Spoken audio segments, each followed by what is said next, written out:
ॐ भद्रं कर्णेभिः शृणुयाम देवाः भद्रं पश्येमाक्षभिर्यजत्राः स्थिरैरङ्गैस्तुष्टवागुंसस्तनूभिः व्यशेम देवहितं यदायुः स्वस्ति न इन्द्रो विद्धश्रवाः स्वस्ति न पूषा विश्ववेदाः स्वस्ति न सार्क्ष्यो अरिष्टनेमिः स्वस्ति नो बृहस्पतिर्दधातु।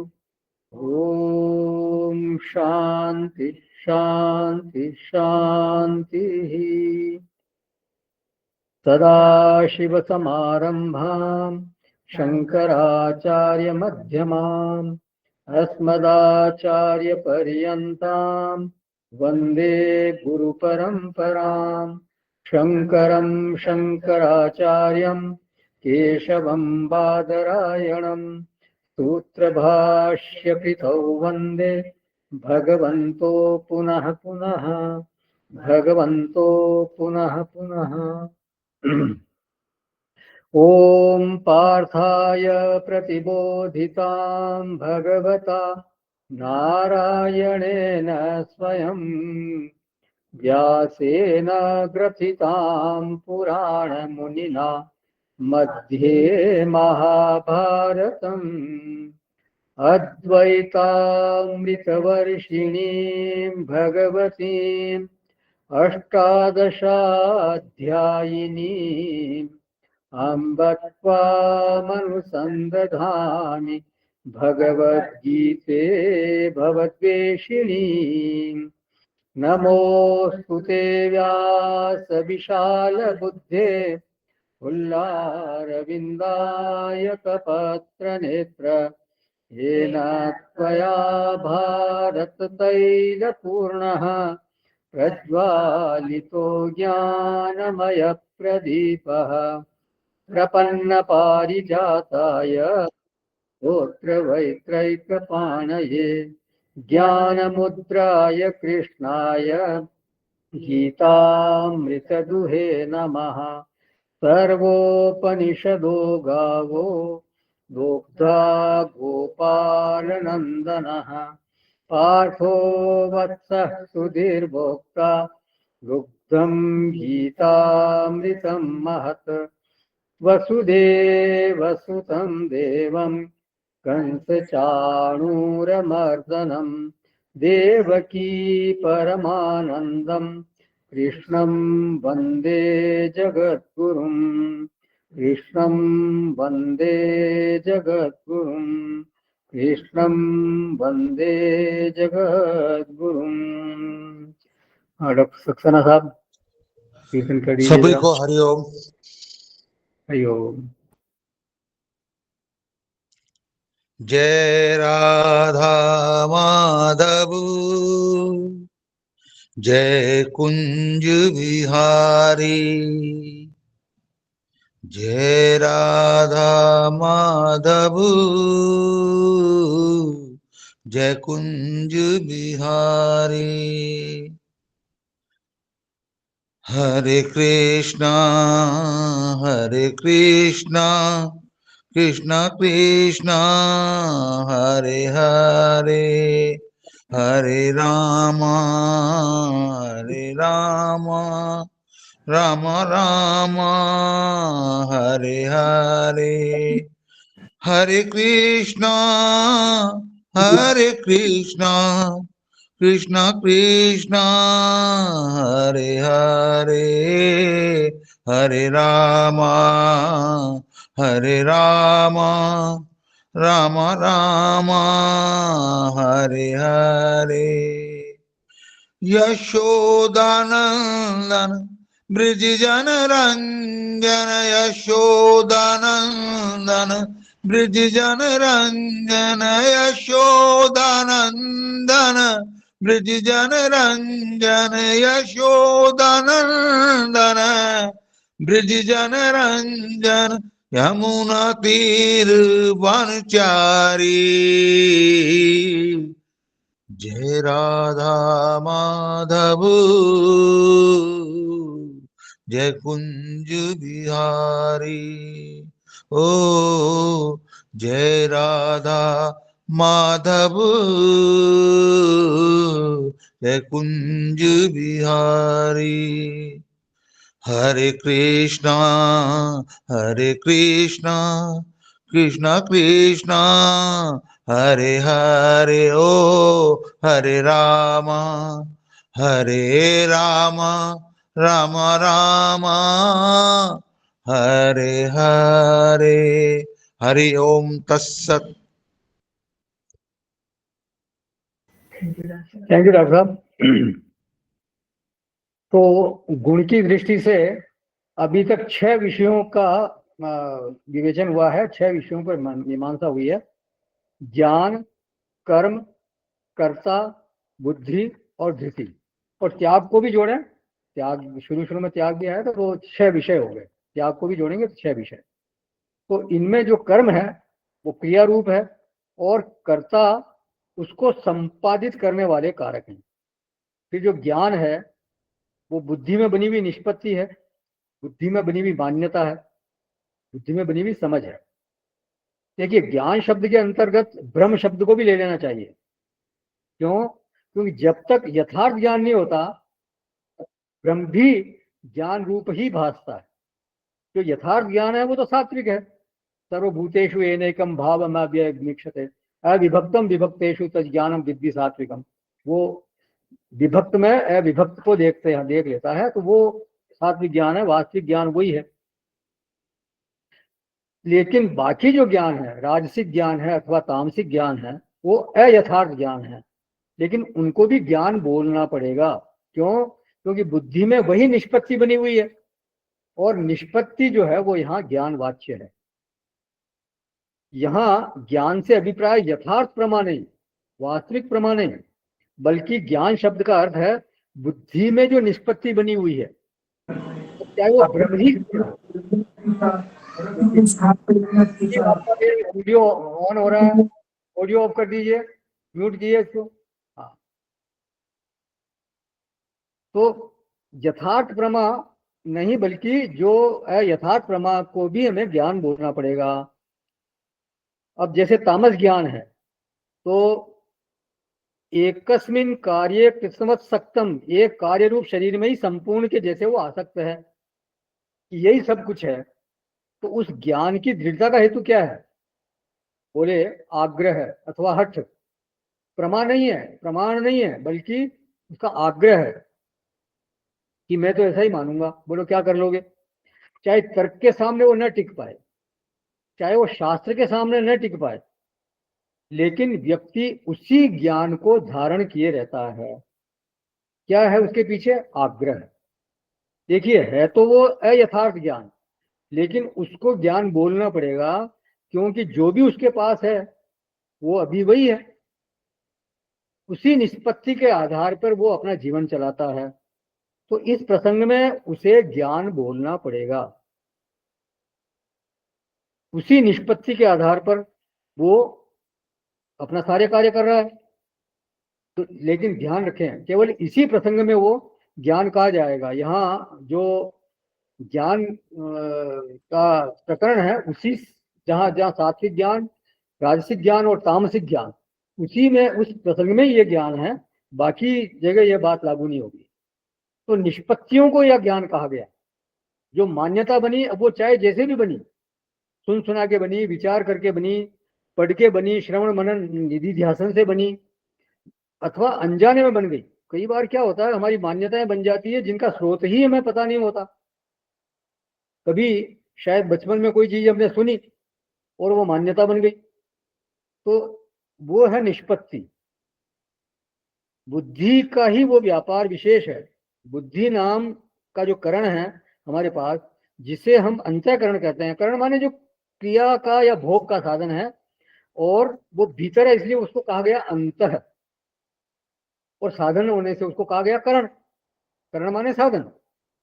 तो अंतःकरण जब वर्तन करता है तो वो भीतर में वृत्ति रूप होता है। जैसे संकल्प है, ज्ञान है, चिंता है, व्यथा है, स्मृति है, ये सब वृत्ति रूप ही होते हैं। तो अंतःकरण का व्यापार वृत्ति रूप होता है, माने उसका अनुभव वृत्त्यात्मक होता है। अभी जैसे कोई सुख की वृत्ति आती है, दुख की वृत्ति आती है, तो कोई उसका कोई रूप थोड़ी होता है, कोई आकार थोड़ी होता है। बस मैं सुखी हूँ ये कैसे मालूम पड़ता है आपको? कोई अंदर एक वृत्ति इस तरह की बनती है कि मैं सुखी हूँ, या दुख आता तो ये पता चलता, कोई एक वृत्ति इस तरह की उठती है अंतःकरण में, उससे पता चलता है कि मैं दुखी हूँ। चिंता होती है तो उस समय ये लगता है कि मैं चिंता हूँ, लोगों की वृत्ति उठती है, केवल अनुभव में आती है वो बात। अब वृत्ति व्यापार अनेक प्रकार का होता है, क्योंकि वृत्तियां असंख्य होती है, लेकिन अध्ययन के लिए उनका वर्गीकरण कर दिया गया। 4 भागों में 4 वर्ग बना दिए गए अंतःकरण के।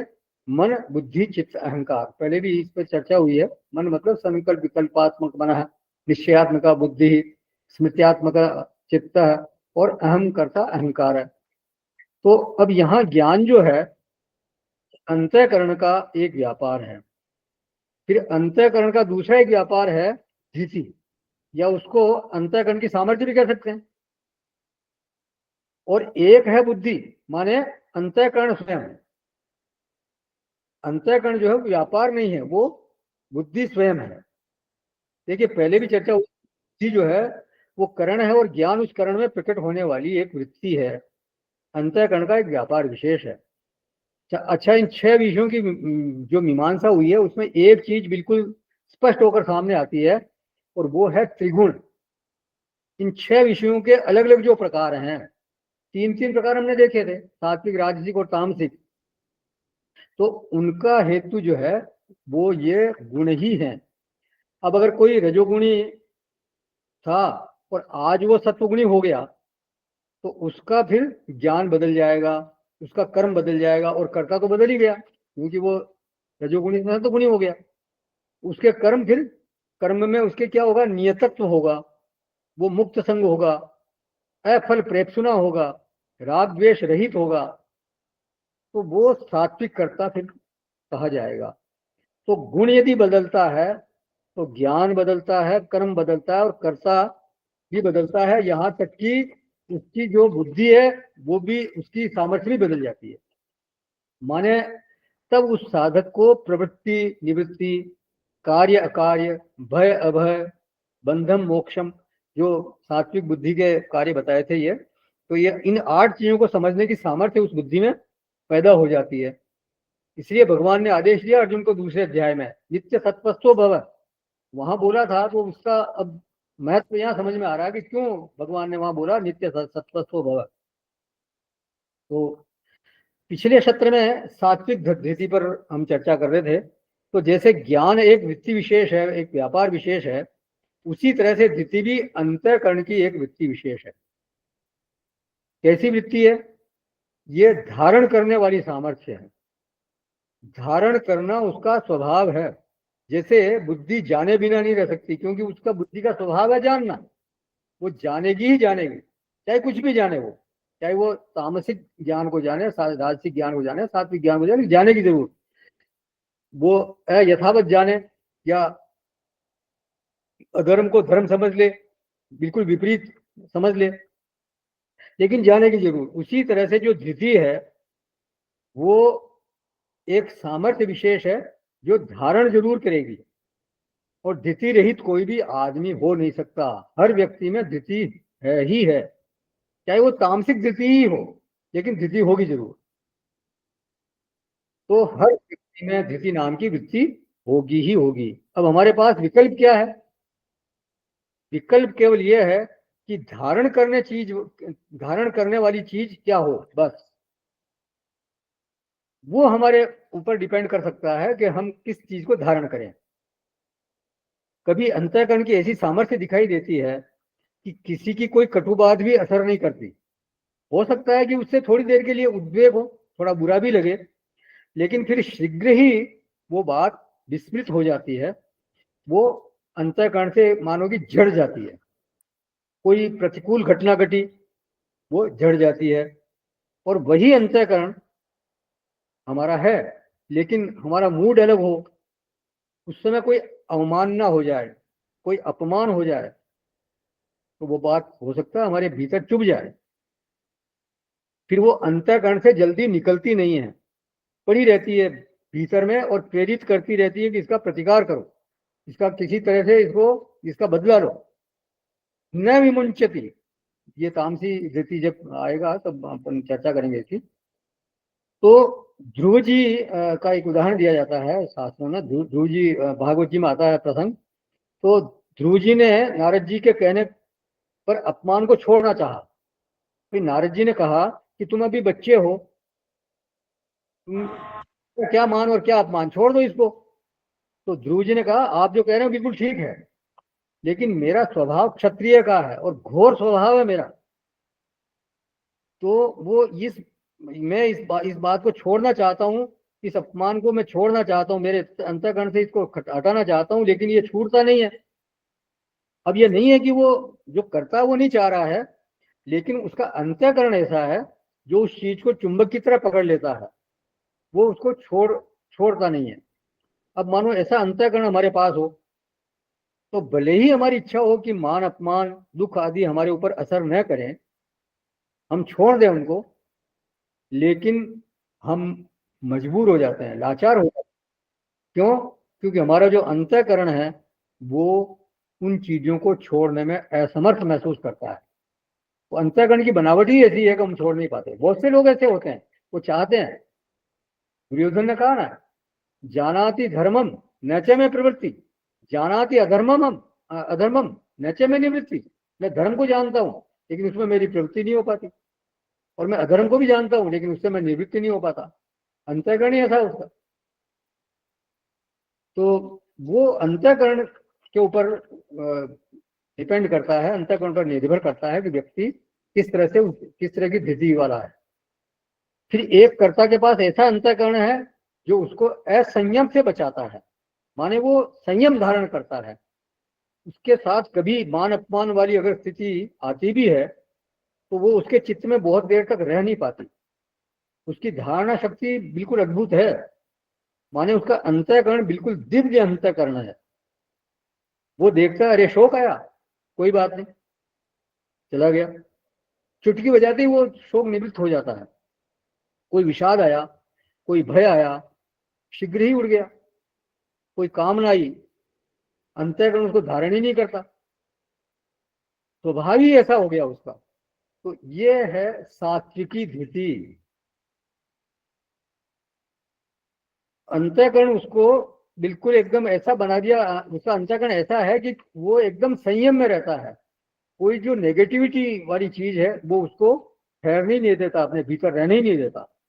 और जो पॉजिटिव चीज है वो उसके पास रहेगी।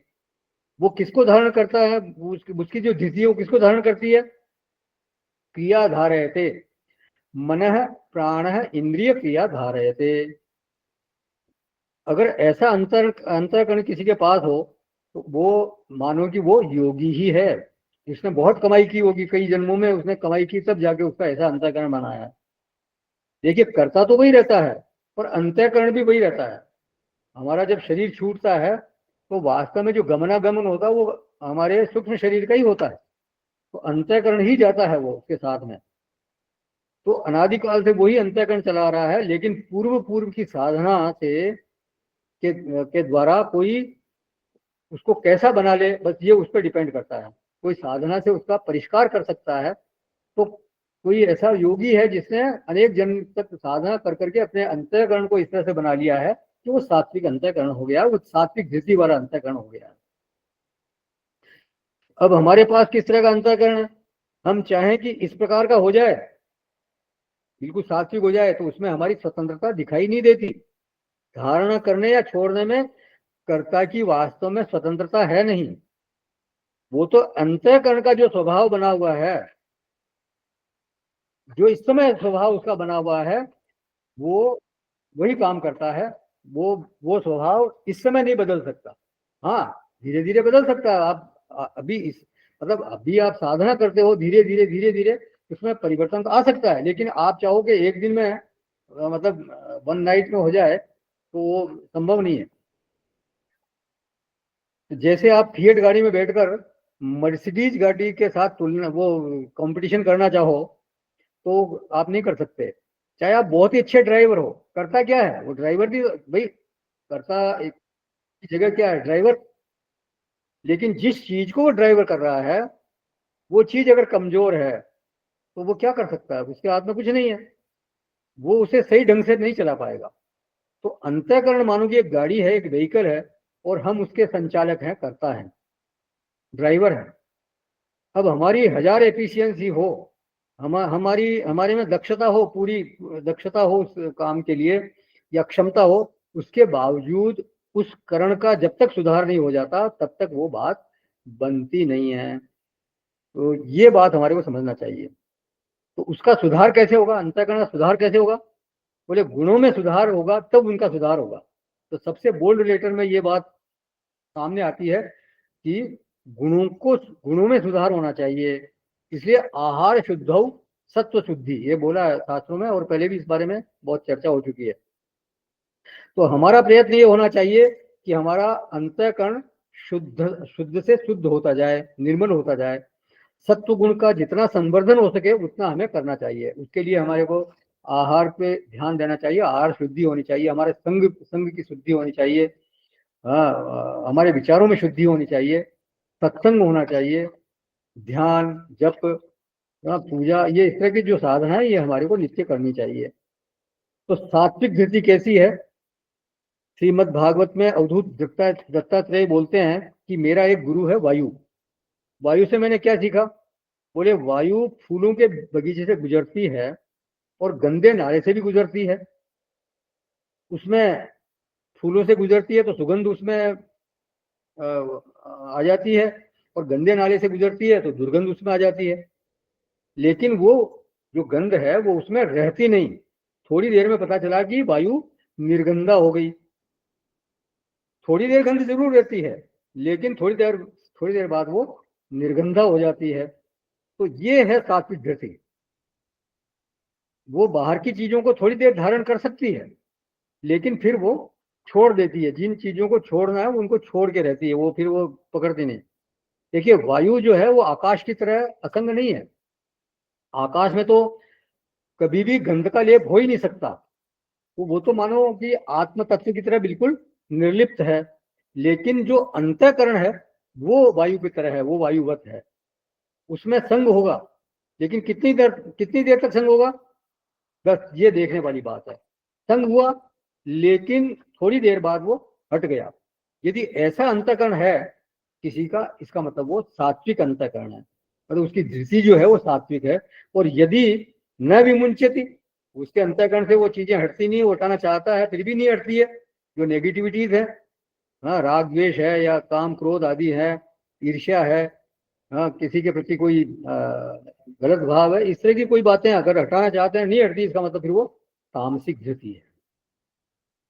तो धृत्याधारयते मन प्राणेन्द्रिया, मन प्राणेन्द्रिय क्रिया धारयते, माने संघात के संयमन के अलावा वो और किसी चीज को धारण करने में रुचि नहीं रखती। संघात माने जो हमारा ये शरीर, इंद्रिय, मन, बुद्धि आदि सब, ये इसका पूरा संघात है। तो ये मन की वृत्ति को, मन की क्रिया को, इंद्रिय क्रिया को और प्राण क्रिया को, इनको धारण करने वाली जो वृत्ति है वो सात्विक वृत्ति है, और उसके अलावा और किसी को धारण करने में वो रुचि रखती नहीं।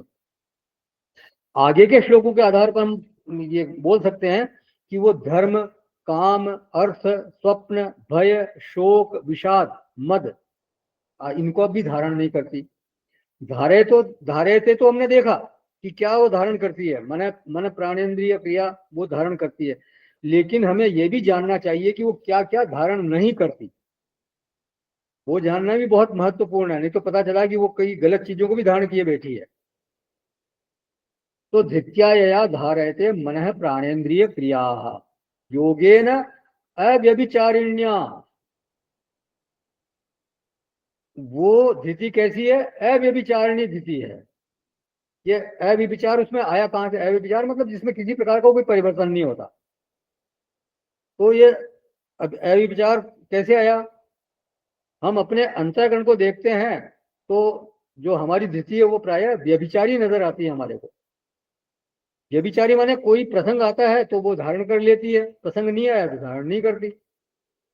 जैसे घर में कोई शादी ब्याह का प्रसंग है या कोई उत्सव आदि का प्रसंग है, कई मेहमान आए घर में, तो हम हमारी दिनचर्या में थोड़ा बदलाव करते हैं, बदलाव करना पड़ता है। हमारा शौच स्नान हमारा खाना पीना पहनना ये सब थोड़े बदल जाते हैं, लेकिन कब तक? प्रसंगेन, जब तक वो प्रसंग विशेष है तब तक वो ये बदलाव रहता है। थोड़ा हम कष्ट उठाते हैं, थोड़ा हम संयम धारण करते हैं, थोड़े संयमी बन जाते हैं, लेकिन प्रसंग समाप्त हो गया फिर वही रूटीन वापस फॉलो करने लग जाते हैं। फिर तो मन में आता है कि भाई जबरदस्ती क्यों करें, जैसे चल रहा है वैसे चलने दो। तो लेकिन यहाँ क्या बात हो रही है? अव्यभिचारिण्या धृत्या, ये जो धृति में अव्यभिचारित्व है ये आया कहाँ से? हेतु कौन है इसका? बोले योगेना। योगेन के लिए तीन बातें बताई गई। जब योग को माने ध्यान को बुद्धि का लक्ष्य स्वीकार किया तो जो धृति की दिशा है वो बदलती है। मतलब एक तो ध्यान को आपने लक्ष्य के रूप में स्वीकार किया। दूसरा हेतु है जब हम अभ्यास करते हैं, लक्ष्य तो हमने बनाया, लेकिन जब अभ्यास करते हैं चेष्टाओं को धारण करने की प्रक्रिया शुरू होती है। इंद्रिय चेष्टा धारण की जाएगी, मतलब इंद्रिय चेष्टा के बिना तो हो ही नहीं सकेगा। आंखें बंद करेंगे, हाँ, श्वास को सम करेंगे, ये सब चीजें होंगी। हाँ, शरीर को कायदे से बैठाएंगे, शरीर को कायदे से समम काय शिरोग्रीमम नहीं करेंगे तो कैसे होगा? तो उसके बिना हो नहीं सकता। फिर प्राण श्वास प्रश्वास की क्रिया सम की जाएगी। तो योग जो है वो हेतु बन रहा है, लक्ष्य रूप से भी और अभ्यास रूप से भी। लक्ष्य बनाया कि मेरे को ध्यान करना है, ध्यान मेरा लक्ष्य है, और फिर उसके लिए अभ्यास भी कर रहे हैं। और एक तीसरा हेतु बनता है प्रभाव रूप से, कि उसका प्रभाव क्या होगा। तो तीन चीजें होगी, लक्ष्य, अभ्यास और प्रभाव। अभ्यास का जो प्रभाव पड़ता है वो मानो अमृत सिंचन की तरह है। ध्यानाभ्यास से उठा हुआ व्यक्ति कुछ देर तक क्योंकि उसके प्रभाव में रहता है, तो इसलिए उसके बौद्धिक व्यवहार में, उसके शारीरिक व्यवहार में थोड़ा परिवर्तन महसूस होता है, अंतर दिखाई देता है। और दीर्घ काल का कोई ध्यानाभ्यासी हो तो फिर तो उसका व्यवहार बिल्कुल ही अलग होगा, ये ध्यान रखें आप। तो ये जो अव्यभिचारित्व है ये कोई एक क्षण में या प्रथम क्षण में नहीं आ सकता। भगवान ने उसके लिए हेतु बताया योगेन। तो इसमें मुख्य बात यही है कि वो लक्ष्य बने हमारा, ध्यानाभ्यास जो वो हमारा लक्ष्य बने, उसके प्रति रोजाना अभ्यास हो और उसका प्रभाव भी हम महसूस करें। तो योगेन में दो बातें ध्यान में रखने की है कि एक तो गुण चाहिए, माने सत्व गुण हमारे में होना चाहिए, जीवन जो है वो सत्वोन्मुखी हो, सत्व प्रधान हो। और दूसरी बात है योगाभ्यास माने ध्यानाभ्यास। जितना ही अधिक ध्यानाभ्यास बढ़ेगा उतना ही ये सात्विक धृति सतत बढ़ती जाएगी, ये बात पक्की है। और उसमें अव्यभिचारित्व की भी स्थापना हो जाएगी। फिर वो ऐसा नहीं कि आज प्रसंग आया तो आ गई और फिर प्रसंग समाप्त हो गया तो खत्म हो गई, ऐसा नहीं। वो फिर सतत रहेगी, अव्यभिचारित्व उसमें रहेगा। इसका एक अर्थ ये भी लेना चाहिए कि ऐसा जो अभ्यासी होता है वो योग से इतर चीजों में बिल्कुल रुचि नहीं रखता, उसमें उसको धारण करने की उसमें कोई इच्छा होती नहीं। वो अन्य चीजों की उपेक्षा करने की या उनको इग्नोर करने की सामर्थ्य उसमें आ जाती है। माने उसमें एक तरह की दिव्य सामर्थ्य का उदय होता है जिससे वो बहुत सी चीजों को सहज उपेक्षा करने में समर्थ होता है। वो राग द्वेष आदि में बिल्कुल पड़ता नहीं, कोई क्रोध की वृत्ति आई उसको धारण करता नहीं, वो भय की वृत्ति धारण करता नहीं, मतलब किसी तरह की कोई जो इस तरह की नेगेटिव वृत्ति आएंगी वो उनको बिल्कुल उपेक्षा करने में वो समर्थ हो जाता है। अब इसके उलट अगर कोई इस तरह का अभ्यास नहीं करता, ध्यानाभ्यास नहीं करता, माने योगेन उसके जीवन में नहीं है, तो वो कभी योगाभ्यास नहीं करता, वो बैठता नहीं है, सूक्ष्म साधना नहीं करता, ध्यानाभ्यास नहीं करता। और उसमें यदि उसमें यदि इस तरह की प्रधानता हो, मतलब रजोगुण की प्रधानता हो, रजस की प्रधानता हो, तो वो फिर कभी भी मन प्राण इंद्रिय की क्रिया को धारण करने में समर्थ नहीं हो पाएगा। वो सही ढंग से बैठ ही नहीं पाएगा। उसको कहा जाएगा भी 10 मिनट बैठो आप ध्यानाभ्यास के लिए, तो वो हिलता डुलता रहेगा एक साथ, वो एकदम सीधा बैठने में ही समर्थ नहीं हो पाएगा। माने जब वो जैसा जब कोई आवेश आ गया तो उसी के वशीभूत हो जाएगा। कोई आवेश आ गया तो संभाल नहीं पाएगा वो, माने वो एक तरह से लाचार है, ये कहना पड़ेगा, वो बेचारा है। वो ध्यानाभ्यास के ध्यानाभ्यास की योग्यता उसमें अभी आई नहीं है। तो ये जो राजसिक गुण वाला व्यक्ति है, ये एक तरह से योग विमुख है, ध्यानाभ्यास आदि साधना कुछ करता नहीं है, इसलिए उसमें उपेक्षा करने की सामर्थ्य भी फिर होती नहीं है। मतलब नेगेटिव चीजों की उपेक्षा करने की सामर्थ्य उसमें होती नहीं। वो फिर ऐसी चीजों को धारण करेगा, मतलब अभी आएगा धर्म कामार्थान, ये वो उनको धारण करेगा, लेकिन ये मन प्राण और इंद्रिय की क्रियाओं को धारण करने में वो समर्थ नहीं हो पाएगा। तो he is not capable of ignoring this things. कोई मानो किसी बात पर हंस रहा हो उसके ऊपर, उधर उसकी तरफ देख के हंस रहा है, तो उसको लगता है कि मेरे ऊपर मेरी मेरी किसी बात पर हंस रहा है, और बिना मतलब वो झगड़ा कर बैठेगा उससे। तो इस गर्त से या इस तरह के विवर से कैसे निकले? तो राम किंकर जी महाराज एक चौपाई उद्धृत करते हैं, मूदहु नयन बिबर तजी जाहू। बोलते हैं जिसको सच में इस विवर से निकलना है, इस गर्त से निकलना है, तो उसको आंख बंद करना आना चाहिए। आंख बंद करना माने इग्नोर करना, उपेक्षा करना, लेट गो करना। जिसको बड़ा काम करना है उसको ये गुण अपने भीतर विकसित करना ही चाहिए, उसको ये गुण अपने भीतर अर्जित करना चाहिए। छोटी छोटी मोटी बातें जीवन में होती रहती है, घर हो, कार्यस्थल हो, आपका कोई आश्रम हो, कोई भी जगह हो, लेकिन वो इग्नोर करना उसको आना चाहिए,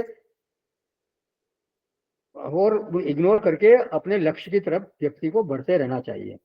एक कहावत है ना, एक ऑफिस में कहा जाता है कि an administrator should be half deep half blind, half डम हाफ डीप हाफ ब्लाइंड। मतलब ये जो कोई प्रशासक होता है उसको आधा गूंगा होना चाहिए, आधा बहरा होना चाहिए और आधा अंधा होना चाहिए। मैंने चीजों को इग्नोर करना उसको आना चाहिए। संदर्भ वहां दूसरा है, लेकिन अर्थ लगभग वही है। तो अगर हर समय कोई व्यक्ति आंख खुली रखता है तो फिर उसके लिए मुश्किल होगी। तो व्यक्ति को हमेशा अपने लक्ष्य पे दृष्टि रखनी चाहिए और छोटी मोटी चीजों को इग्नोर करने का उसमें सामर्थ्य आनी चाहिए। तो सात्विक धृति मनः प्राणेन्द्रिय क्रिया धारयते, ये होगी सात्विक धृति। अब राजसिक धृति क्या है? तो वो अगला श्लोक है, ये 34वां श्लोक है 18वें अध्याय का। अब तक के की चर्चा में किसी का कोई प्रश्न है या कोई इसमें ऐड करना चाहता है तो करें, नहीं तो फिर 34वें श्लोक में प्रवेश करेंगे हम। तो ये 18वें अध्याय का 34वां श्लोक है। यया तु धर्म कामार्थान धृत्या धारयतेर्जुन प्रसंगेन फलाकांक्षी धृति सा पार्थ राजसी। परंतु हे प्रथापुत्र अर्जुन, फल की इच्छा वाला मनुष्य जिस धारण शक्ति के द्वारा अत्यंत आसक्ति से धर्म अर्थ और कामों को धारण करता है, वह धारण शक्ति राजसी है। तो ये राजसी धारणा शक्ति कैसी है? यया धृत्या धारयते अर्जुना, हे अर्जुन, जिस धारणा शक्ति से धारण करता है। किम धारयते, क्या धारण करता है? बोले धर्म काम अर्थान। धर्म काम अर्थ माने पुरुषार्थ त्रय की बात यहाँ कर रहे हैं। देखिए, मनुष्य के 4 पुरुषार्थ होते हैं, धर्म अर्थ काम और मोक्ष। तो उनमें से ये 3 को धारण करता है, धर्म अर्थ और काम को धारण करता है।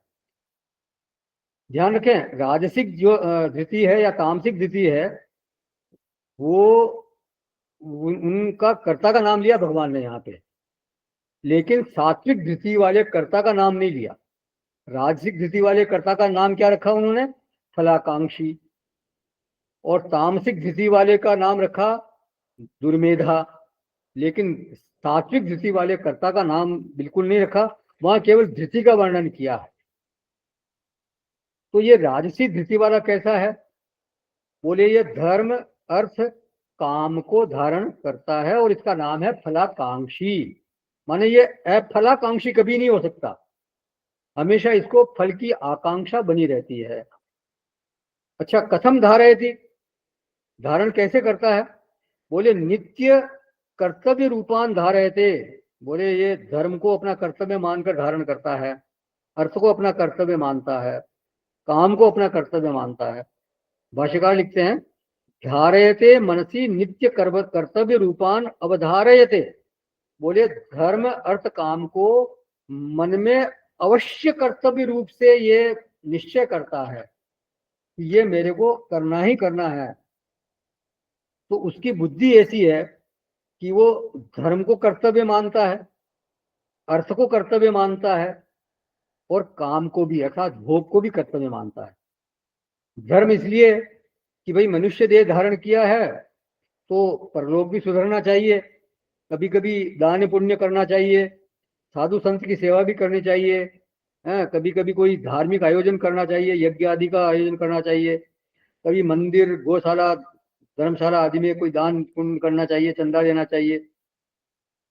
तो कर्तव्य रूपा माने ये एक ऐसा डिस्क्रिप्शन है कि आदमी को लगता है, अपने जैसे आदमियों को लगता है कि ये हमारे ही बारे में बात की जा रही है। लेकिन अगर सात्विक के बारे में कहा जाए तो उनको लगता है कि भाई ये तो हमारे लिए लगता है हमारे लिए हमारे बस का नहीं है, ये किसी और के बारे में कहा गया है। मेरे लिए तो ये सात्विक वाला तो बहुत कठिन है, ये हमारे से नहीं हो पाएगा। तामसिक तो नहीं, लेकिन राजसिक वाला हमारे को अपना लगता है। तो कर्तव्य रूपान अवधारयते, वो मानता है कि धर्म भी करना चाहिए और विलास भी करना चाहिए, भोग भी करना चाहिए, वो उसको कर्तव्य रूप से मानता उसको। और अर्थान मतलब धर्म भी माना कर्तव्य है, ये उसको मान करके बिल्कुल धर्म अर्थ धन के प्रति भी बहुत एकदम लगा रहता है धन कमाने के लिए। और वो धृति अव्यभिचारिणी नहीं है, अव्यभिचार की जगह वो वहां क्या है, व्यभिचार है। क्यों? प्रसंगेन, एक तो धारणा का विषय बदल गया, धारणा का कर्ता बदल गया। धारणा का विषय जो मन प्राणेंद्रिय क्रिया वाला था, उसके बजाय यहाँ धर्म अर्थ काम हो गया और कर्ता बदल गया। वो वहां तो कर्ता का नाम ही नहीं है, यहाँ फलाकांक्षी है। वहां तो कोई फल का काम ही नहीं था, ये फलाकांक्षी है। और धारणा का जो सातत्य है, जैसे वो अव्यभिचारी धृति थी, वहां धारणा का सातत्य था, वो सातत्य यहाँ नहीं है बिल्कुल। वहां यहाँ सातत्य कभी हुई कभी नहीं हुई, इस तरह की बात हो गई यहाँ पे। तो गुण का इतना प्रभाव पड़ता है। कर्ता कैसा है? फलाकांक्षी है। विषय क्या है? क्रिया नहीं, मन प्राणेंद्रिय क्रिया नहीं है, बल्कि धर्म अर्थ और काम हो गए। और सातत्य की बजाय हो गया प्रसंगेन। जब प्रसंग हुआ तो धृति आ गई, स्थिति हो गई भीतर में, और नहीं हुआ तो छोड़ दिया, मतलब कुछ नहीं। भाष्यकार ने लिखा, प्रसंगेन यस्य यस्य धर्मादेह धारण प्रसंग तेन तेन प्रसंगेन। बोले जिस जिस धर्म अर्थ आदि के धारण करने का प्रसंग आता है, जिस समय कोई धर्म का प्रसंग आ गया तो मन में ये भाव उठ गया कि भाई मुझे वो धर्म करना है, या अर्थ का प्रसंग आया, धन आदि का कमाने का प्रसंग आ गया तो धन कमाना है, ये धृति भीतर दृढ़ हो गई। लेकिन जब प्रसंग नहीं है तो फिर वो बात ही नहीं है, विचार ही नहीं रहा। मतलब धृति आप समझे, ये केवल धैर्य से ही संबंधित नहीं है। धृति मतलब संयम, बहुत वास्ट मतलब है इसका। संयम को भी धृति बोलेंगे, हाँ, ये धैर्य को भी धृति बोलेंगे। किस चीज को धारण कर रहे हैं, मुख्य बात यह है किस चीज को धारण कर रहे हैं, वो धृति का ही वो कमाल है। किसी का अगर सात्विक स्वभाव है तो वो धृति के कारण है, ये माने आप। उसने स्वभाव तो अर्जित किया है, नो डाउट, लेकिन उसको धारण किया हुआ है उस धृति के कारण। तो वो प्रसंग आया तो वो धारण करता है, और प्रसंग नहीं है तो उसको धारण नहीं करता। और उसके साथ फिर फलेच्छा भी लगी हुई है। तो जो फलाकांक्षी द्वारा धारण की जाती है, वो क्या धारण करती है? बोले धर्म काम अर्थान। वो ऐसी जो धृति है वो राजसी कहलाती है, क्योंकि यहाँ धन आदि की उसकी इच्छा है, और फलाकांक्षी तो है, इसलिए जब फल की आकांक्षा है तो निश्चित रूप से फिर वो राजसिक में ही आएगा। याद रखें, धारण वो उसको धारण तो करना ही पड़ेगा, उसमें कोई विकल्प नहीं है, क्योंकि धारणा शक्ति हर एक में है, हर व्यक्ति में। जैसे पहले बताया कि धारण शक्ति तो हर एक में है ही है, चाहे वो तामसी ही क्यों ना हो, धारण तो उसको करना पड़ेगा। लेकिन अब ये तो फिर ये है कि वो धर्म और अर्थ का ये काम को ही धारण कर रहा है। जो आगे वाला है, जो जो तामसी वाला है, वो तो फिर और भी महान है। उसके लिए तो बोला भगवान ने दुर्मेधाहा। वे से जो शब्द है ये, वो है दुर्मेधस। जैसे एक शब्द आता है चंद्रमस, यत् चंद्रमसी यत् चाग्नौ, 15वें अध्याय में चंद्रमस, तो उससे चंद्रमस से बनता है चंद्रमा। इसी तरह से दुर्मेधस से बनता है दुर्मेधा। तो ये तामसिक धृति वाला किस तरह का है, इसके लिए बोलते हैं, ये 35वां श्लोक है 18वें अध्याय का। राजसिक धृति से संबंधित या 34वें श्लोक से संबंधित किसी का कोई प्रश्न हो या कुछ पूछना है तो बात करें, नहीं तो ये 35वां श्लोक, 35th श्लोक ऑफ 18th चैप्टर।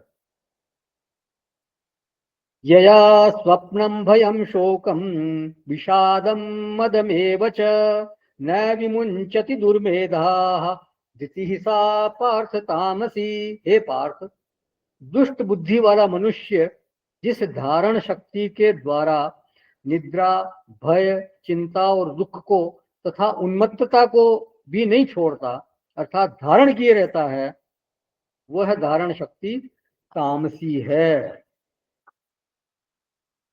बोलते हैं धृति न विमुंचति। देखिए यहाँ भगवान ने धारेते शब्द बोला ही नहीं। सात्विक धृति में और राजसी धृति में उन्होंने धारेते शब्द बोला था। धृति धृत्या यया धारयते, मन है प्राणेन्द्रिय क्रिया, और फिर राजसी बोला यया तू धर्म कामार्थान धृत्या धारयते अर्जुना। तो वहां धारयते शब्द आया है, लेकिन यहाँ तामसिक धृति में धारयते शब्द नहीं दिया। क्यों नहीं दिया? तो इसका भी एक प्रयोजन दिखाई देता है। बोले धारयते की क्या बात करते हो, वो तो धारण किए ही बैठी है, छोड़ती नहीं है, हमेशा ही धारण किए रहती है। तो न विमुंचति, वो छोड़ती नहीं है। वो जो करता है वो परेशान है। मान लो वो सत्संगी करता है, भाई वो है भली काम से, लेकिन कभी कभी सत्संग करता है और उसको पता लग गया कि ये चीजें धारण करने लायक नहीं है। राग द्वेष है, ईर्ष्या है, या कोई मत्सर आदि है, कोई भय है, तो वो चीजें धारण करने के लायक नहीं है। और उसके गुरु ने भी कहा कि इनको छोड़ना चाहिए, ये ठीक नहीं है, इनको धारण नहीं करना चाहिए। और अब वो छोड़ना भी चाहता है, लेकिन इस समय वो जिस कर्ण से युक्त है, मतलब ऐसे अंतःकरण से कि वो उसकी इच्छा करने से भी वो कर्ण उसका बदलने वाला नहीं है। उसके बदलने में समय लगेगा, बहुत समय लगेगा, बहुत प्रयत्न भी लगेगा। ध्रुव जी के साथ यही तो हुआ। अभी उदाहरण दिया था कि नारद जी ने कहा कि भाई तुम छोटे बालक हो, तुम्हारा मान क्या और अपमान क्या। लेकिन ध्रुव जी कहते हैं कि ये मेरा घोर क्षत्रिय स्वभाव है, जिसके कारण मैं इस जो अपमान है, जो मेरी सौतेली माँ द्वारा मेरा अपमान किया गया, उसको मैं छोड़ नहीं पा रहा हूँ, उसको भुला नहीं पा रहा हूँ। तो सौतेली माता ने कुछ कटु वचन बोले थे उसको कि तुम इस लायक नहीं हो कि इनकी गोद में बैठो, अपने पिता की गोद में बैठो। तो मुझे तो इसका जब तक समाधान नहीं हो जाएगा तब तक शांति मिलेगी नहीं। जख्म तलवार के हो तो भर जाते हैं एक दिन, लफ्ज सीने में उतर जाते हैं भालू की तरह, वो फिर छोड़ना बड़ा मुश्किल हो जाता है ऐसे व्यक्ति के लिए। तो उनके अंतःकरण की प्रकृति ऐसी है कि वो न विमुंचति। तो न विमुंचति किम किम न विमुंचति, बोले स्वप्नम। अब स्वप्नम के दो अर्थ हो सकते हैं। एक तो निद्रा के समय जो हम स्वप्न देखते हैं, तो वो स्वप्न कई लोगों को याद रहता है, कई स्वप्न याद रहते हैं, हमको भी याद रहते हैं। तो ऐसे लोग बोलते रहते हैं कि मैंने आज ये स्वप्न देखा। हाँ, तो क्योंकि अंतःकरण तो हम सभी का है, और वो अंतःकरण सपने देखता ही देखता है। लेकिन कई सपने ऐसे होते हैं कि हम बता नहीं सकते कि हम आज हमने ये सपना ध्यान में रहता है, कोई सपने देखा जरूर, लेकिन वो याद रहता नहीं है। कुछ सपने याद रहते भी हैं, लेकिन ज्यादातर तो याद नहीं रहते। हम जैसे ही उठते हैं स्वप्न, मतलब निद्रा से जागते हैं, तो वो स्वप्न भूल जाते हैं। और कई बार ऐसा लगता है कि हमें सपना आता ही नहीं, हम सपना देखते ही नहीं। तो क्या सपना नहीं देखते? देखते होंगे, लेकिन हमारी धृति ऐसी नहीं है जो उसको चिपका ले, मतलब उसको हम, हमारी धृति इस टाइप की है कि उस सपने को बिल्कुल वो धारण करती नहीं है। और एक आदमी ऐसा है कि वो आ गया जागृत में, लेकिन बात करेगा फिर वो स्वप्न की। वो जागृत में है या स्वप्न में है ये मालूम ही नहीं पड़ता। स्वप्नम न विमुंचति। और कई लोग स्वप्न में जो देखा उसका फल बताना शुरू कर देते हैं कि अच्छा ये देखा तुमने तो इसका फल ये होगा, इसका मतलब ये है। स्वप्न में कोई गाय दिखी मानो, तो बोलो कोई अच्छा समाचार प्राप्त होगा। कोई मंदिर दिखाई दिया तो बड़ा शुभ माना जाता है। कई कहते हैं कि साहब स्वयं को अगर मरा हुआ देख लो तो वो उसका उसका मतलब होता है कि आप बहुत लंबा, आपका जीवन जो है लंबा रहेगा, आपकी आयु अभी लंबी है, बहुत लंबी है। तो माने इस स्वप्न को लोग और गहरा कर देते हैं, और गहरा बना देते हैं उसको, उसका फल निकालना शुरू कर देते हैं। तो होना तो ये चाहिए कि कोई चीज देखी स्वप्न में तो खत्म करो उसको, भाई छोड़ो उसको, रात गई बात गई, अब आओ जागृत में कुछ काम की बातें करो। लेकिन ये महानुभाव जो है ये स्वप्न से चिपके बैठे रहते हैं। तो स्वप्नम न विमुंचति, तो स्वप्न का एक अर्थ तो ये है। स्वप्न का एक दूसरा अर्थ होता है मनोराज्य। वो आदमी ख्यालों में जीता है। इसको इंग्लिश में बोलते हैं हेल्यूसिनेशन। उसको कल्पनाएं आती रहती है और ऐसी उसकी बुद्धि हो जाती है कि वो कल्पनाओं को ही सत्यवत समझने लगता है, कल्पनाओं में सत्य बुद्धि कर बैठता है। अब उसको आप लाख कहो कि ये तुम्हारी कल्पना है, लेकिन वो मानने को तैयार नहीं होता। तो उसी के अनुसार उसकी फिर दृष्टि बनती है और वो वास्तविक दुनिया से धीरे धीरे दूर होता चला जाता है। बहुत से लोग होते हैं ऐसे, एक चीज उनको कल्पना में भासती है और उसको वो सत्य मानने लगते हैं, और एक चीज आंखों के सामने है उसमें उनकी सत्य बुद्धि नहीं होती। अब उस बेचारे का अंतःकरण आज का दिन ऐसा ही है, तो क्या करे, मजबूर है वो उसको बाध्य करता है, वो जो अंतःकरण है उसको बाध्य करता है मनोराज्य के लिए, मनोराज्य में ही जीना पड़ता है उसको। और इसका सबसे बड़ा नुकसान ये होता है कि जागृत अवस्था का वो अच्छी तरह से सदुपयोग नहीं कर पाता। जागृत अवस्था एक तरह से उसके हाथ से मानो कि निकल जाती है। वो उसमें जागृत में कम रहता है, स्वप्नों में ज्यादा रहता है, ख्यालों में ज्यादा रहता है, मनोराज्य में ज्यादा रहता है। और वो कम ज्यादा होती रहती है, वो उसकी जो जागृत अवस्था भी इस तरह से कम ज्यादा होती रहती है। कोई कहेगा भैया जमीन पे उतरो, तो वो कहेगा नहीं मैं तो यही ठीक हूँ, मुझे तो इसी इसी में जीना रहने दो, हाँ मैं तो ख्यालों में ठीक हूँ। तो स्वप्नम। फिर भयम, माने बेकार का भय, बिना आधार का भय उसको लगा रहता है। और ऐसा भय आता कहाँ से है? हो सकता है शायद स्वप्न से, क्योंकि मनोराज्य जो है ऐसे लोगों का स्वभाव बना बना हुआ होता है। यथार्थ में कुछ नहीं है, लेकिन मनोराज्य उनको भय नाम की चीज दिखा रहा है। वो कल्पित भय से भयभीत होते रहते हैं। कई लोग हैं, आए दिन देखने को मिलते रहते हैं। मैं तो क्या है कि वो डिस्पेंसिंग करता था, मैं आई वॉज फार्मासिस्ट, तो जितने लोगों से मिलता रहता था, ऐसे रोगी आते रहते थे हमारे पास। वो हमेशा ख्यालों में रहते हैं, बस ज्यादातर सपने में जीते हैं, बिना मतलब भयभीत होते रहते हैं। वास्तव में भय का कोई वो आधार ही नहीं है वहां पे, लेकिन वो भयभीत है। वो एक कहावत है ना, I face my problems in my I face many problems in my life and very few of them were real. मतलब कई समस्याओं को मेरी बुद्धि ने झेला, लेकिन उनमें से कुछ ही थी जो वास्तव में वास्तविक थी, बाकी तो सब समस्याएं थी ही नहीं। तो भय जो है वो कल्पना के कारण ज्यादा आता है। अगर सच में भय है तो उसको डील करना पड़ेगा, फिर उसको भागने से काम बनेगा नहीं, आंख बंद करने से काम चलेगा नहीं। तो भयम। फिर है शोकम। शोक माने दुख। दुख का भी वैसा ही है, वो दुख की कल्पना कर लेता है और दुखी होता रहता है। कोई दुखद परिस्थिति, प्रतिकूल परिस्थिति वास्तव में अगर आई है तब तो दुखी होता ही है, तब तो ठीक है, उसका दुखी होना वाजिब और होता ही है वो।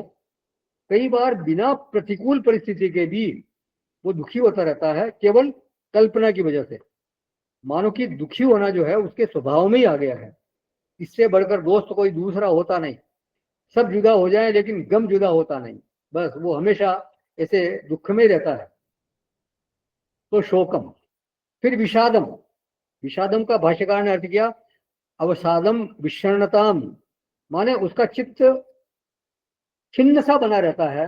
अवसाद माने एक तरह से डिप्रेशन में जीता है वो व्यक्ति, खिन्न चित्त, बिल्कुल हमेशा खिन्न स्वभाव उसका बना हुआ रहता है। फिर मदम, भाष्यकार ने लिखा विषय सेवाम आत्मनो बहुमन्यमानो मत्त इव इदम एवच मनसी नित्यम एव कर्तव्य रूपतया कुर्वन्। बोले विषय सेवन ही अपने लिए बहुत बड़ा पुरुषार्थ मान करके उन्मत्त की भांति मद को ही अपने मन में सदा कर्तव्य रूप से समझता है। मतलब वो विषय सेवन करता है और वो उसमें मदमस्त रहता है, उसको कर्तव्य रूप से समझता है कि मेरे को विषय सेवन करना है, मतलब मैं ये जितने भी व्यवहार है संसार में वो मैं करूं, और फिर वो मदमस्त रहता है, कर्तव्य रूप से समझता है। और न विमुंचति, इनको छोड़ता नहीं है। क्यों नहीं छोड़ता? क्योंकि दुर्मेधा है।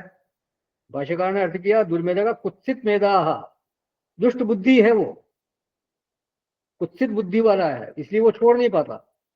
तो उसमें शोक है, भय है, विषाद है, मद है, निर्भिमानता बिल्कुल नहीं है, विनय के बजाय उसमें मद है। किस बात का मद है? कि मेरे पास इतना है।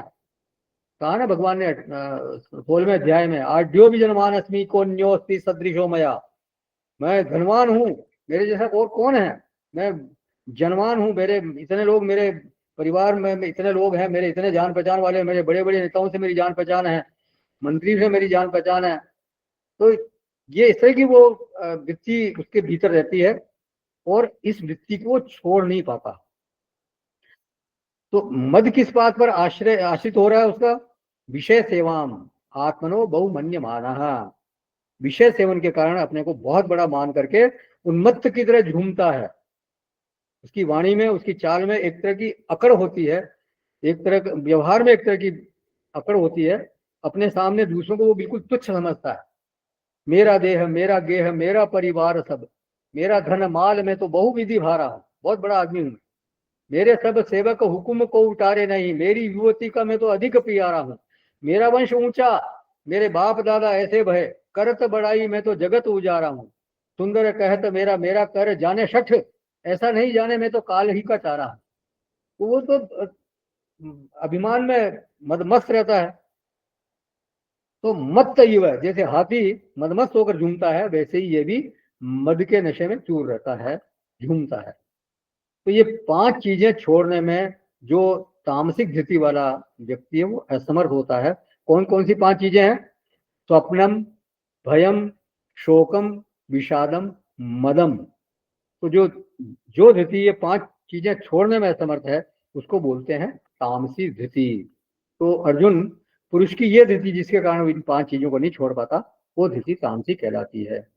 तो धृति में 3 विषय हो गए। सात्विक धृति किस तरह की है? यया क्रिया धारयते, मन प्राणेन्द्रिय क्रिया धारयते, मन प्राण और इंद्रिय की क्रिया को धारण करती है, अर्थात वो उनका संयमन करती है। और फिर जो राजसी है वो धर्म अर्थ कामान, या धर्म अकाम अर्थान, मतलब धर्म को धारण करती है, अर्थ को मतलब धन आदि को अर्जन के लिए वो उसको व्यक्ति को प्रेरित करती है, और भोग, काम मतलब भोग, भोग के लिए प्रेरित करती रहती है। और यया दुर्मेधा पुरुषस्य धृति न विमुंचति, जो दुर्मेधा धृति है, जो ऐसे तामसी पुरुष है, वो इन चीजों को छोड़ नहीं पाती, भय आदि को, स्वप्न, भयम, शोकम, विषादम, मदम, इनको छोड़ नहीं पाती, वो धृति तामसी कहलाती है। तो विषय बदल रहे हैं, कर्ता भी बदल रहे हैं। सात्विकी में कर्ता का कोई नाम नहीं दिया, राजसी में कर्ता का नाम दिया फलाकांक्षी, और तामसी धृति में कर्ता का नाम दिया दुर्मेधा। तो ये धृति का प्रकरण पूरा हुआ। अब आगे का जो विषय है वो सुख। इदानीम सुखम त्रिविधम शृणु, ये 3 तरह का सुख है, ये मेरे द्वारा सुनो। तो सुख जो है वो आप समझो हमारे व्यक्तित्व का बिल्कुल अंतरंग अवयव है, कोर ऑफ पर्सनालिटी है। अभी तक जो हमारे जो चर्चा हुई है, ज्ञान है या कर्म है या कर्ता है या धृति है, बुद्धि है, ये हमारे व्यक्तित्व के बहिरंग अवयव कहलाते हैं। अब जो ये सुख है ये हमारे व्यक्तित्व का एकदम मूल केंद्र है, क्योंकि जीव मात्र की जो प्रवृत्ति का प्रयोजन है वो है केवल और केवल सुख। सुख की प्राप्ति ही हर जीव की प्रवृत्ति का प्रयोजन होता है। शास्त्रों में भी यही कहा गया है कि जो आपका रमण स्थान है वही आप हो। हर व्यक्ति का रमण स्थान अलग अलग होता है। किसी को क्षुद्र विषयों में सुख मिलता है, आप देखते ही हैं, और किसी को फिर भजन में सुख मिलता है, जप में सुख मिलता है, ध्यान में सुख मिलता है। तो जिस तरह का व्यक्ति होता है उसी तरह का उसका रमण स्थान होता है। मतलब व्यक्तित्व की पहचान उसके रमण स्थान से की जा सकती है। तो सुख 3 तरह के बताए भगवान ने, तो उसकी चर्चा हम अगले सत्र में करेंगे। किसी का कोई प्रश्न है या कुछ पूछना है तो पूछें, और कुछ ऐड करना है तो करें, नहीं तो फिर समापन करेंगे।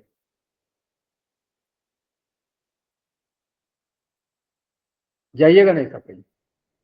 ओम पूर्णमद पूर्णमिदं पूर्णात् पूर्णमुदच्यते पूर्णस्य पूर्णमादाय